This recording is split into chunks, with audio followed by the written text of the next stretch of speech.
Good morning दोस्तों। स्वागत है आपका श्री मेहता एजुकेशन में। वीडियो को स्टार्ट करने से पहले वीडियो को लाइक करें, शेयर करें और सब्सक्राइब करना ना भूलें। आज हम डिस्कस करेंगे भारतीय संविधान की प्रश्नमाला प्रथम। चलिए दोस्तों स्टार्ट करते हैं। क्वेश्चन नंबर फर्स्ट, भारत के संविधान की प्रस्तावना में समाजवादी और धर्मनिरपेक्ष शब्दों को किस संविधान संशोधन द्वारा जोड़ा गया था? 41 में, 42 में, 43 में, 44 में? क्या आंसर है दोस्तों? 42वें संविधान संशोधन संशोधन जो 1976 में हुआ था, उसके तहत भारतीय संविधान में संप्रभुता, ये अपना समाजवाद और धर्मनिरपेक्ष दोनों को जोड़ा गया था। ठीक है दोस्तों। चलिए, भारतीय संविधान के किस भाग में स्पष्ट रूप से घोषणा की गई है कि भारत एक धर्मनिरपेक्ष राज्य है? संविधान की नवी अनुसूची में, संविधान की प्रस्तावना में, राज्य की नीति निर्देशक तत्वों में, मौलिक अधिकारों में? क्या आंसर है दोस्तों? भारत की प्रस्तावना क्या कहती है? हम भारत के लोग भारत को एक संपूर्ण प्रभुत्व संपन्न समाजवादी धर्मनिरपेक्ष लोकतांत्रिक गणराज्य बनाने के लिए तैयार हैं। तो समाजवादी और धर्मनिरपेक्ष दोनों को भारतीय प्रस्तावना में घोषणा की गई है। भारत में लौकिक सार्वभौमिकता है क्योंकि संविधान की प्रस्तावना आरंभ होती है। भारत में लौकिक संप्रभुता है क्योंकि संविधान की प्रस्तावना आरंभ होती है। प्रजातांत्रिक भारत से, जनता के जनतंत्र से, जनता के लोकतंत्र से, हम भारत के लोग शब्दों से? क्या आंसर है दोस्तों? जस्ट अभी बताया था, हम भारत के लोग भारत को एक संपूर्ण प्रभुत्व संपन्न समाजवादी धर्मनिरपेक्ष लोकतांत्रिक गणराज्य बनाने के लिए और उसके समस्त नागरिकों को सामाजिक, आर्थिक, राजनीतिक न्याय, विचार, अभिव्यक्ति, धर्म, उपासना, स्वतंत्रता के लिए अग्रसर हैं। तो हम भारत के लोग। चलो नेक्स्ट क्वेश्चन, कानून के समान संरक्षण वाक्य कहाँ से लिया गया है? अमेरिका से। कानून के समान संरक्षण वाक्य कहाँ से लिया गया है दोस्तों? अमेरिका से। चलिए आगे चलते हैं। भारतीय संविधान में आपात संबंधी उपबंध भारतीय शासन अधिनियम 1935 और कहाँ से लिए गए? एक तो 1935 से लिए गए और दूसरे कहाँ से लिए गए? हाँ जी, अफ्रीका, जर्मनी के वीमर संविधान और कनाडा और पूर्व सोवियत संघ। हाँ जी, क्या आंसर है? जर्मनी का वीमर संविधान। कहाँ से लिए गए दोस्तों? वीमर संविधान से। चलो आगे चलते हैं। भारतीय आपातकाल के समय मूलभूत अधिकारों का स्थगन और आपात संबंधी उपबंध जर्मनी से लिए गए दोस्तों। चलो और आगे बढ़ते हैं। राष्ट्रपति द्वारा राज्यसभा के सदस्यों का नामांकन का नियम किस देश के संविधान से लिया गया है? राष्ट्रपति द्वारा राज्यसभा के सदस्यों का नामांकन नियम किस देश के संविधान से लिया गया है? यूएस है दोस्तों, और आयरलैंड, अफ्रीका, फ्रांस? क्या आंसर है दोस्तों? आंसर है दोस्तों आयरलैंड। क्या है दोस्तों? आयरलैंड। भारत के संविधान ने आयरलैंड के संविधान से राज्य के नीति निर्देशक सिद्धांत, राष्ट्रपति की निर्वाचन पद्धति तथा राज्यसभा के लिए सदस्यों का नामांकन आदि स्रोत लिए हैं। ठीक है दोस्तों। विधि के समक्ष समता लिया गया है ब्रिटेन से, आयरलैंड से, अमेरिका से और जापान से? हाँ दोस्तों, क्या आंसर है? विधि के समक्ष समता कहाँ से लिया गया है दोस्तों? ये लिया गया है अपना, आंसर है दोस्तों ब्रिटेन से। विधि की समक्ष समता का सिद्धांत हमने ब्रिटेन के संविधान से लिया है। चलिए आगे बढ़ते हैं। सर्वसत्ता संपन्न संसद की अवधारणा किस देश से ली गई है? संसदीय जो भी अवधारणा है दोस्तों, हमने सारी इंग्लैंड से ली हैं। कहाँ से ली हैं? इंग्लैंड से। भारतीय संविधान द्वारा प्रदत्त मौलिक अधिकारों के स्थगन संबंधी कार्यपालिका के अधिकारों को किस देश के संविधान से लिया गया है? दोबारा पढ़ता हूँ दोस्तों।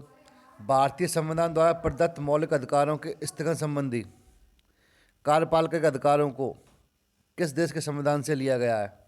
जस्ट हमने अभी बताया था, आपातकाल के समय मूल अधिकारों का स्थगन जर्मनी का वाइमर संविधान से लिया गया है।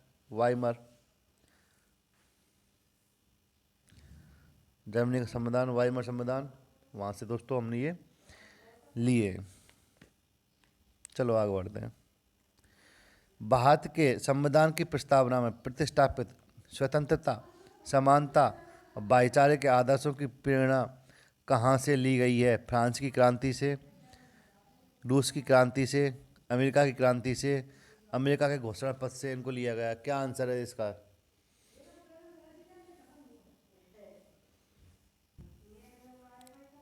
आंसर है दोस्तों फ्रांस की क्रांति से। कहाँ से लिया गया? फ्रांस की क्रांति 1789 और से लेकर 1799 के बीच हुई, जहाँ से हमने स्वतंत्रता, समानता और बंधुत्व की भावना को लिया है। रूस की क्रांति से दोस्तों हमने सामाजिक, आर्थिक व राजनीतिक न्याय जैसे तत्वों को लिया है। जो रूस की क्रांति हुई थी दोस्तों 1917। चलो आगे बढ़ें। भारतीय संविधान की संशोधन प्रक्रिया में किस देश के संविधान से प्रभावित है? भारतीय संविधान की संशोधन प्रक्रिया किस देश के संविधान से प्रभावित है? कनाडा से, ऑस्ट्रेलिया से, इटली से, अफ्रीका से, कहाँ से है? संशोधन प्रक्रिया दोस्तों प्रभावित है अफ्रीका से। कहाँ से? दक्षिण अफ्रीका।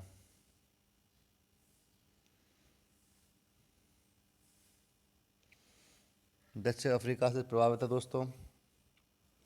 राज्यसभा के सदस्यों का निर्वाचन राज्य सभा के सदस्यों का निर्वाचन किस तरह होता है? एक तो ये, और संविधान में संशोधन की प्रक्रिया दोनों साउथ अफ्रीका के संविधान से प्रभावित हैं या ली गई हैं। निम्नलिखित में से कौन सी समिति सदन के रोजाना के कारोबार के लिए नहीं बनाई जाती है? व्यापार सलाहकार समिति, निजी सदस्यों के लिए बिल के लिए बनी समिति, नियम समिति, एड हॉक समिति। क्या आंसर है दोस्तों इसका? आंसर है दोस्तों एड हॉक समिति। क्या है दोस्तों? एड हॉक समिति, तटस्थ समिति, अस्थायी समिति। चलिए आगे चलते हैं।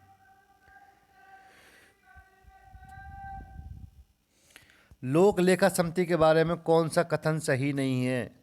लोक लेखा समिति का गठन भारत सरकार अधिनियम 1919 के प्रावधान के अनुरूप किया गया है। इस समिति में संसद के दोनों सदन के सदस्य होते हैं। समिति के सदस्यों की सदस्यता की अवधि 5 साल होती है। कोई कैबिनेट मंत्री इस समिति का सदस्य नहीं हो सकता। हाँ सरकार, क्या है जी आंसर इसका? लोक लेखा समिति। इस समिति का गठन दोस्तों 1919 के अंतर्गत किया गया था और पहली बार ये 1921 में अस्तित्व में आई थी। वर्तमान में इसकी सदस्य संख्या 22 है। 15 लोकसभा के हैं, 7 राज्यसभा के हैं। प्रतिवर्ष संसद द्वारा इसके सदस्यों की वो होता है। तो ये आंसर वो गलत हो जाएगा भाई दोस्तों। आंसर हो जाएगा सा। समिति के सदस्यों की सदस्यता अवधि 5 साल नहीं होती है। ठीक है दोस्तों, आगे बढ़ते हैं। निम्न में से कौन सी समिति संसद के सदन के कार्यक्रम और समय सारणी की नियंत्रित करती है? निम्न में से कौन सी समिति संसदीय समिति सदन के कार्यक्रम और समय सारणी को नियंत्रित करती है? सार्वजनिक उद्यम समिति, लोक लेखा समिति, अनुमान समिति, व्यापार सलाहकार समिति। क्या दो आंसर दोस्तों?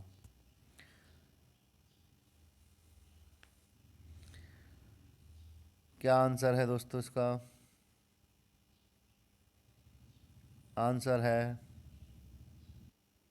आंसर दोस्तों अनुमान समिति। निम्नलिखित में से कौन सा सम्मिलित नहीं है? उद्योग समिति, भारी उद्योग एवं सार्वजनिक प्रतिष्ठान मंत्रालय, ग्रामीण विकास समिति पंचायती राज मंत्रालय, परिवहन पर समिति नागर विमानन मंत्रालय, ऊर्जा समिति नवीन एवं नवीकरणीय ऊर्जा मंत्रालय। एक तरफ दोस्तों समिति दी गई है और दूसरी तरफ उसके मंत्रालय दी गई कि ये समिति किस मंत्रालय के अंदर अंदर में काम करती है, अंडर में। तो क्या आंसर है दोस्तों इसका? आंसर है दोस्तों ग्रामीण विकास समिति पंचायती राज मंत्रालय के अधीन कार्य नहीं करती है। संविधान के विभिन्न पहलुओं के अध्ययन हेतु संविधान सभा ने कितनी उप समितियों की स्थापना की थी? क्या आंसर है दोस्तों इसको? संविधान सभा के विभिन्न पहलुओं के अध्ययन हेतु, ये दोस्तों संविधान सभा की समितियां हैं। और जो हमने अभी थोड़ी देर पहले 5-7 क्वेश्चन जो डिस्कस किए थे वो भारतीय संसद की समितियां थी। ठीक है दोस्तों, दोनों में कंफ्यूज मत होना। अब बात करते हैं संविधान सभा की उप समितियाँ कितनी थी। ये थी दोस्तों 13, और जो प्रमुख समितियाँ थी वो दोस्तों थी 8। ठीक है, इसके बारे में हम वीडियो बना चुके हैं दोस्तों, ढंग से हमने इनको 13 और 8 दोनों को डिस्कस किया था। ठीक है जी, चलो आगे बढ़ते हैं। आप उनको देखना एक बार, अगर ये क्वेश्चन गलत होता है तो आपसे। भारतीय संविधान सभा के प्रारूप समिति में सदस्यों की संख्या कितनी थी? संविधान सभा के प्रारूप समिति में सदस्यों की संख्या थी 5,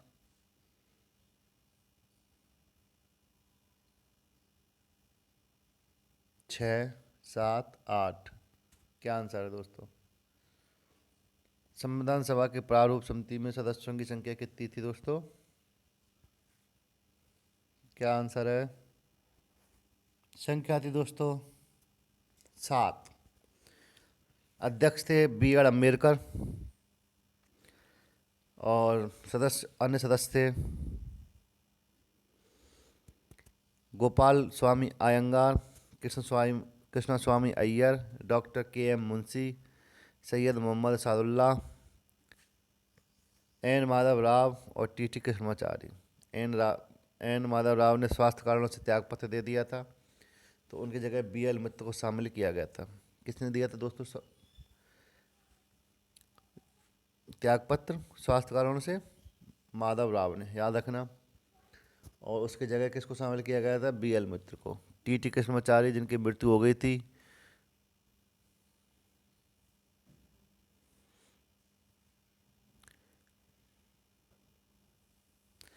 तो इन्होंने दोस्तों D.P. खेतान की जगह ली थी। किसकी जगह ली थी? 1948 में D.P. खेतान की जगह ली थी। तो सदस्य संख्या थी 7। दोस्तों चलो आगे बढ़ते हैं। वैसे प्रारूप समिति की कुल 141 बैठकें हुई थी, याद रखना। वित्त एवं कर्मचारी समिति के अध्यक्ष कौन हैं? वित्त एवं कर्मचारी समिति के अध्यक्ष कौन हैं? स्टाफ समिति भी कहते हैं दोस्तों, ये उप समिति है। डॉक्टर राजेंद्र प्रसाद इसके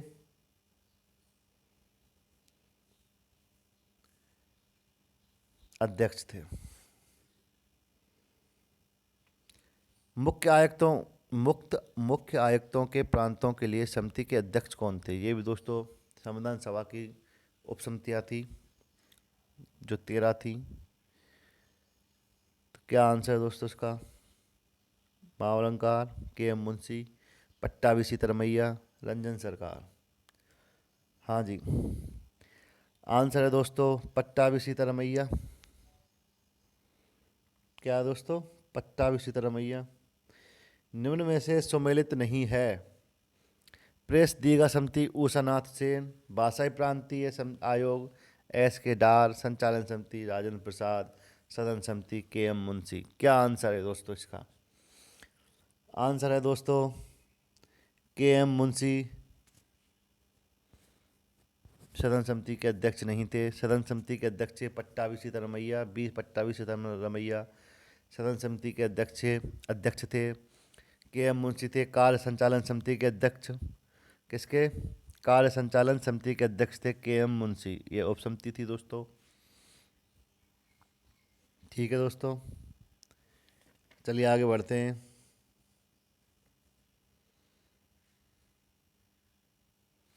भारत की अंतरिम सरकार 1946 में वाणिज्य विभाग के मंत्री कौन थे? भारत की अंतरिम सरकार जो बनी थी 1940 में, तो उसमें वाणिज्य विभाग के मंत्री कौन थे दोस्तों? क्या आंसर है इसका? मंत्री थे चंद्रीगढ़। क्या कौन थे दोस्तों? चंद्रीगढ़ मंत्री थे। अन्य जो सदस्य आसिफ अली थे दोस्तों, रेलवे और परिवहन के मंत्री। आसिफ अली थे रेलवे और परिवहन के मंत्री। जगजीवन राम थे दोस्तों श्रम मंत्री। और लियाकत अली खान थे दोस्तों वित्त मंत्री। स्टार्टिंग के वित्त मंत्री लियाकत अली खान, श्रम के जगजीवन, आसिफ अली थे दोस्तों रेलवे परिवहन के मंत्री। और सरदार वल्लभ भाई पटेल के पास थे उस टाइम पे गृह विभाग और सूचना एवं प्रसारण विभाग। गृह, सूचना एवं प्रसारण। जवाहरलाल नेहरू दोस्तों विदेशी मामले संभालते थे। परिषद के उपाध्यक्ष थे। राष्ट्रमंडल संबंधों के भी अध्यक्ष थे। डॉक्टर राजेंद्र प्रसाद खाद्य एवं कृषि मंत्री थे। जॉन मथाई उद्योग और नागरिक आपूर्ति मंत्री थे अंतरिम सरकार में। तो ये थे दोस्तों हमारे आज के कुछ चुनिंदा प्रश्न उत्तर माला फर्स्ट। इस तरह हम संविधान की कम से कम 20 से 25 के बीच में प्रश्नमाला बनाएंगे। इससे हमारा संविधान से के ज़्यादातर टॉपिक क्लियर हो जाएंगे। ये आज हमारे 20 क्वेश्चन थे, इनको धीरे धीरे हम आगे बढ़ा चलेंगे। 30, 40, 50, 60, 70, 80, 90, 100 तक ले जाएंगे। ठीक है दोस्तों, मिलते हैं नेक्स्ट वीडियो में। तब तक के लिए धन्यवाद। जय हिंद।